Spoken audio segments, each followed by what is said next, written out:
Flora টেলিকমের এই উত্তরা শাখা থেকে তথ্য প্রযুক্তি সংক্রান্ত বিভিন্ন পণ্য এবং সেবা কিনে রাষ্ট্রায়ত্ত অগ্রণী ব্যাংক। 2022 সালে কোর ব্যাংকিং সফটওয়্যার ব্যবস্থাপনা উন্নয়নে বিশেষ চুক্তি হলেও তা ঘিরে উঠেছে গুরুতর অনিয়মের অভিযোগ। অভ্যন্তরীণ নিরীক্ষায় বলা হয়, প্রতিষ্ঠানটির সঙ্গে অসম চুক্তি এবং অবৈধভাবে সুবিধা দিয়ে অন্তত 91 কোটি টাকার ক্ষতির মুখে পড়ে অগ্রণী ব্যাংক।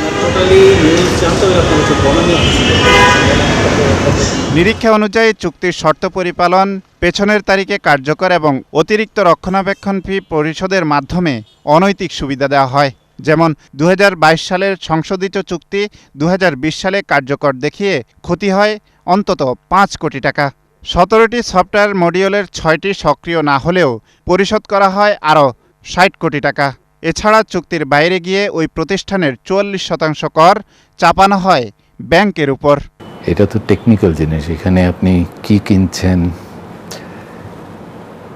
ভ্যালুটা কি পাবেন এবং সেই ভ্যালুটার এগেনস্টে আপনি কি প্রাইসটা দিবেন, এইটার তো একটা অ্যাসেসমেন্ট করতে হয়।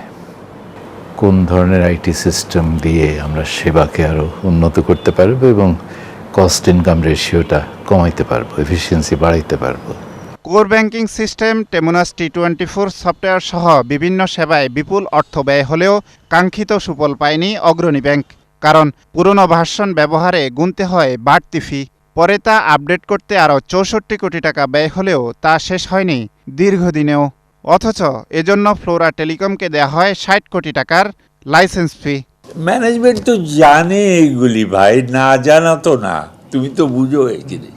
কিন্তু উপর থেকে যদি কেউ প্রেশার দেয় যে এটা করে দিতে হবে, তাহলে যা করার সাহস হয়, হ্যাঁ, সে যদি বলে যে আমি চাকরির চোখ করতে আঁকা করি না, তাহলে ঠিক আছে, সে শক্ত হতে পারবে।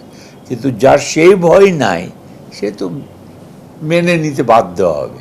এইটাই হয়েছে। শুধু তাই নয়, T24 আর 20 ভার্সন ও আইএসবি বাস্তবায়নে থাকরাল ইনফরমেশনের মাধ্যমে আরও 65 কোটি 76 লাখ টাকা ব্যয়ে কেনা হয় 3টি সার্ভার।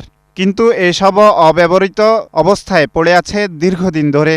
এমনকি আশঙ্কা রয়েছে ওয়ারেন্টির মেয়াদ শেষ হওয়ারও। এই অনিয়মের ইস্যুটি বাংলাদেশ ব্যাংকের ইন্সপেকশন পরিদর্শন প্রতিবেদনে বের হয়েছে। একই সাথে ব্যাংকের, দ্যাট ইজ অগ্রণী ব্যাংকের অভ্যন্তরীণ নিরীক্ষা দ্বারাও এগুলো উদ্ঘাটিত হয়েছে যে এখানে বড় ধরনের অনিয়ম হয়েছে। এই ধরনের বড় আর্থিক অনিয়ম একটি রাষ্ট্রীয় মালিকানাধীন ব্যাংকের ক্ষেত্রে কখনোই গ্রহণযোগ্য না। যেই কোম্পানিগুলো অডিট করছে এই ব্যাংকের কার্যক্রমকে, তাদেরও কিন্তু এটা দেখবার কথা আছে।